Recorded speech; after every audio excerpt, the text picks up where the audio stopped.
huruf ro. Huruf ro itu kalau dia memiliki, di situ kan ada bacaannya tuh ya, rumus mad tabi'i atau mad asli.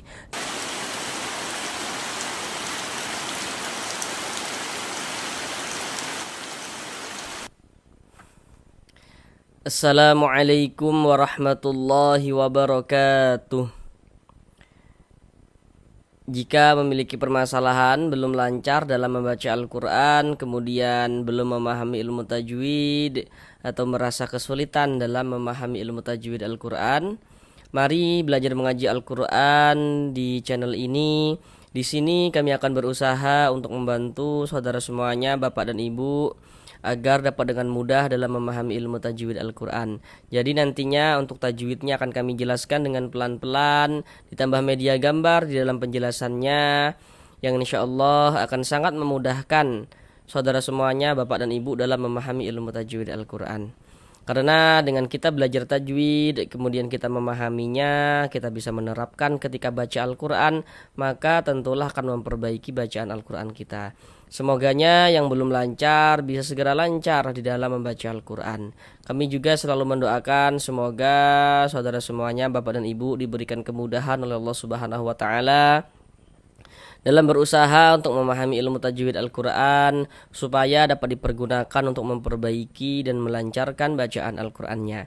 Kami juga selalu mendoakan semoga Bapak dan Ibu saudara semuanya selalu diberikan rezeki yang berlimpah ruah dan barokah oleh Allah Subhanahu wa Ta'ala, sehingganya dengan rezeki yang berlimpah dan barokah tersebut, semoga setiap harinya dapat bersedekah, kemudian juga semoga dapat menunaikan ibadah umrah dan haji ke tanah suci Mekah. Amin amin ya rabbal alamin. Baiklah, mari langsung kita mulai belajar mengaji Al-Qur'annya. Marilah bersama-sama kita lanjutkan kembali belajar mengaji Al-Quran kita dengan penjelasan tajwid yang akan kami jelaskan dengan pelan-pelan, supaya dapat mudah untuk dipahami, sehingganya dapat dipergunakan untuk memperbaiki dan untuk melancarkan bacaan Al-Quran daripada saudara semuanya, Bapak dan Ibu yang ada di rumah. Jadi tidak terasa kita sudah sampai ayat terakhir daripada surah Al-Waqi'ah. Jadi di dalam channel ini sudah kita bahas dari surah Yasin secara full, kemudian ini sudah kita bahas juga surah Al-Waqi'ah ya secara full ya. Alhamdulillah. Dan setelah ini nantinya kita akan lanjut membahas surah Ar-Rahman insyaallah. Sekarang ini kita akan baca bersama-sama dengan pelan-pelan ya. Jadi kita belajarnya itu pelan-pelan saja, sedikit-sedikit saja.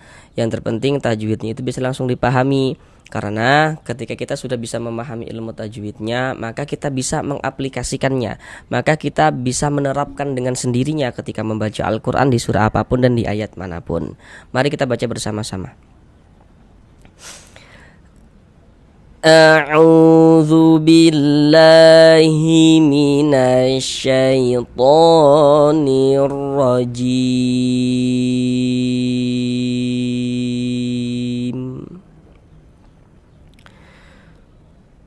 Bismillahirrahmanirrahim.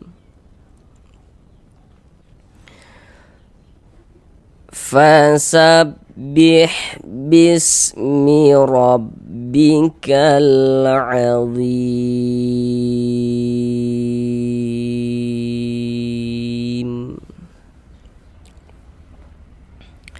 Sekarang mari bersama-sama kita bahas tajwidnya dengan pelan-pelan. Pertama di sini, ini huruf H. Nah, biasanya itu sering juga keliru ya, yang belum belajar tajwid misalnya gitu ya, antara huruf H dengan huruf H itu sering keliru. Yang sering salah itu ketika mengucapkan huruf H. Fasabbih, nah, begitu ya, ingat ya, fasabbih, jangan dibaca fasabbih, jangan, tapi dibaca fasabbih.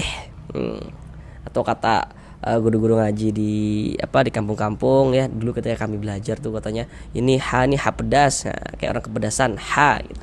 Fasabbih, nah, itu harus diperhatikan. Kemudian di sini ada huruf ro. Huruf ro itu kalau dia memiliki harokat ya, atau baris atau tanda baca, itu maksudnya sama saja, karena kan biasanya itu ada guru ngaji bilangnya harokat, ini disebut baris, ini tanda baca gitu. Itu maksudnya sama saja gitu, supaya tidak bingung kayak gitu. Nah, jadi kalau ada huruf ro memiliki harokat atau baris seperti ini ya, tanda baca seperti ini, tapi itu letaknya itu di atas. Ini kan ada tanda bacanya kan, tanda baca letaknya di atas, baik itu fathah atau fathatain, dhammah atau dhammatain misalnya begitu ya. Maka huruf ro itu dibaca tafkhim. Nah, ini huruf ro ini memiliki baris fathah nih di atas nih, maka huruf ro dibaca tafkhim, dibaca tebal, sehingga pangkal lidah kita naik terangkat ke atas ketika kita mengucapkannya. Kita tebalkan huruf ro-nya. Rabbikal fasabbih bismi rabbikal. Di sini ada alif lam, setelahnya huruf ain. Perhatikan media gambar di samping. Kalau kita membaca Al-Quran, jika bertemu dengan huruf alif lam, kemudian setelah huruf alif lam itu ada salah satu daripada 14 huruf yang di samping itu, maka hukumnya adalah alif lam qamariyah. Coba perhatikan huruf ain. Huruf ain termasuk salah satu daripada 14 huruf qamariyah kan? Nah, maka ini alif lam bertemu dengan huruf ain.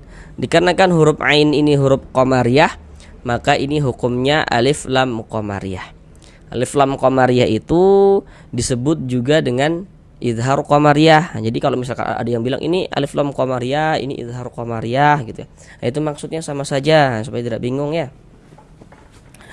Karena dia huruf lamnya ini dibaca izhar ya, izhar qamari.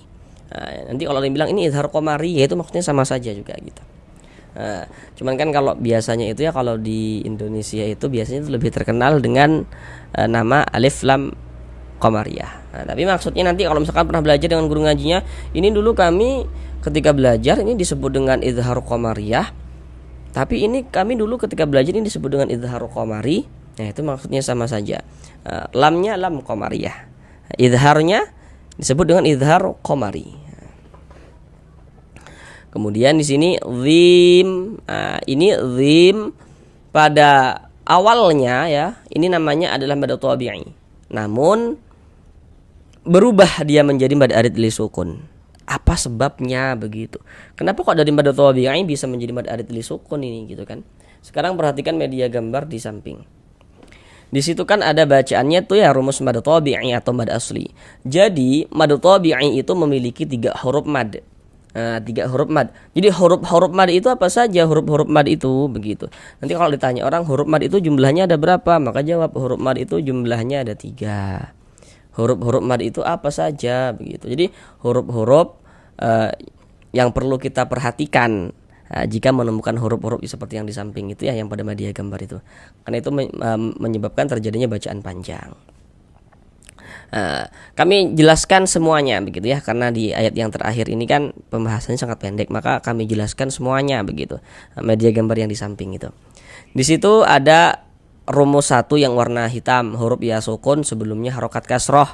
Jadi kalau kita baca Al-Quran itu kita perhatikan, kalau ada huruf ya sukun, sebelum ya sukun ada huruf yang memiliki baris kasroh, baris yang di bawah tuh, maka huruf tersebut dibaca panjang, huruf yang memiliki baris kasrohnya. Tapi ada ya sukun sebelumnya baris kasroh begitu, atau baris kasroh setelahnya ya sukun begitu. Kemudian yang rumus kedua ada huruf waw sukun atau huruf waw mati sebelumnya harokat dhammah. Jadi kalau ada huruf waw sukun sebelumnya harokat dhammah, maka huruf yang memiliki harokat dhammahnya dibaca panjang. Yang nomor 3 itu huruf alif sebelumnya harokat fathah ya, atau baris fathah yang di atas tuh. Jadi kalau ada alif sebelumnya ada baris fathah, maka huruf yang memiliki baris fathahnya dibaca panjang. Di dalam Al-Quran itu huruf-huruf mad itu bisa ditulis dalam bentuk seperti yang warna-warna hitam itu. Yang artinya itu dia dari segi penulisan itu huruf madnya itu dapat kita lihat dari segi tulisan begitu. Secara zahirnya itu dapat kita lihat gitu. Kemudian nantinya huruf-huruf mad itu juga bisa ditulis dalam bentuk seperti yang warna-warna hijau itu. Nah, jadi huruf madnya itu dikira-kirakan. Lo kok dikira-kirakan? Nanti apa nggak salah perkiraan? Ya tentu saja tidak akan pernah salah gitu. Karena perkira-kiraannya itu di situ dikasih tanda begitu. Nah, jadi yang warna-warna hijau itu pada dasarnya adalah yang warna hitam. Nah, jadi supaya mudah untuk dipahami, yang warna-warna hijau itu pada dasarnya adalah jelmaan daripada yang warna hitam. Nah, begitu supaya untuk mudah kita ingat dan kita pahami gitu. Nah, jadi kalau yang warna-warna hijau itu ya itu kan mudah sekali untuk kita ketahui. Jadi kalau ada huruf memiliki tanda bentuknya itu seperti yang warna-warna hijau itu berarti huruf itu dibaca panjang. Ada dhammah terbalik, ada baris kasroh tapi bentuknya berdiri, ada baris fathah bentuknya berdiri gitu ya. Nah, maka huruf-huruf yang memiliki tanda seperti yang warna-warna hijau itu dibaca panjang. Sedangkan dhim ini penjelasannya itu terletak di rumus 1 yang warna hitam. Nah, kami jelaskan sekali lagi cara kita memahami rumus 1 yang warna hitam. Di rumus 1 yang warna hitam, di situ kan dapat kita lihat itu ada huruf ya sukun atau huruf ya mati. Ya, huruf sukun atau huruf mati itu maksudnya sama saja. Huruf ya sukun, sebelum ya sukun di situ ada harokat kasroh atau baris kasroh yang baris miring di bawah tuh. Kemudian di atas baris kasroh di situ ada titik-titik dah tuh. Nah, titik-titik di sana itu maksudnya itu letaknya huruf yang dibaca panjang. Sebab dia memiliki baris kasrah itu tadi. Tapi kita perlu memahaminya dari awal.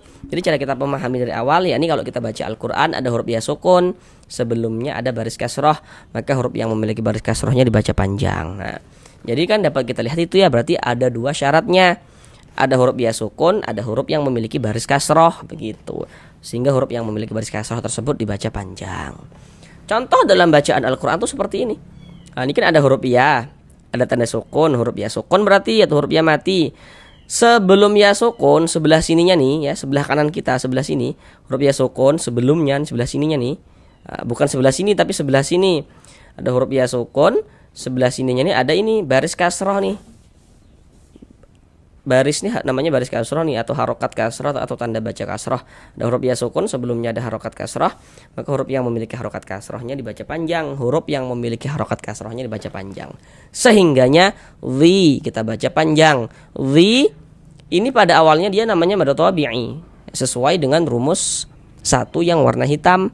Kemudian mad tabi'inya itu bertemu dengan huruf yang disukunkan, bertemu dengan huruf yang kita matikan sebab kita berwakaf. Nah, huruf yang disukunkan mana? Untuk di sini yang kita temui huruf mim. Maka dhi ditambah huruf mim yang disukunkan dibaca dhim. Mad tabi'i bertemu dengan huruf yang disukunkan maka dia berubah menjadi mad arid li sukun. Mad tabi'i bertemu dengan huruf yang disukunkan dia berubah menjadi mad arid li sukun. Panjangnya mad arid li sukun itu boleh dibaca dengan panjang 2 harokat atau 4 harokat atau 6 harokat. Tapi harus konsisten dalam sekali bacaan. Maksudnya itu gini, dalam setiap kita membaca Al-Quran itu mad arid li sukunnya itu harus kita baca sama panjangnya. Jika mad arid li sukun kita baca Al-Quran itu ya, mad arid li sukun kita baca 2 harokat, maka semua mad arid li sukun yang kita temui pada saat kita membaca Al-Quran itu harus kita panjangkan 2 harokat semua. Kalau 4 harokat semuanya kita panjangkan 4 harokat. Tidak boleh selang-seling, harus konsisten begitu. Huruf yang disukunkan tadi huruf mim. Ini kalau kita membaca Al-Quran, ketika kita berwakaf di huruf mim, ya berhenti kita di huruf mim, kita baca azim. Jangan dibaca azimi, mi baru berhenti. Jangan, salah. Mengapa kok huruf mim disukunkan? Jadi kalau kita baca Al-Quran itu, kemudian kita itu berwakaf, kita itu berhenti di huruf yang tidak dibaca panjang, maka hurufnya itu kita sukunkan, hurufnya kita matikan. Ini kita baca Al-Quran, berwakaf kita di huruf mim. Untuk di sini huruf mimnya nggak dibaca panjang. Tadi apa kami katakan? Kalau berwakaf di huruf yang tidak dibaca panjang, maka hurufnya itu kita sukunkan, hurufnya itu kita matikan begitu. Sehingganya ini kita baca azim begitu. Sekarang mari ayo kita baca bersama-sama sekali lagi dari awal. Fasabbih bismi rabbikal azim.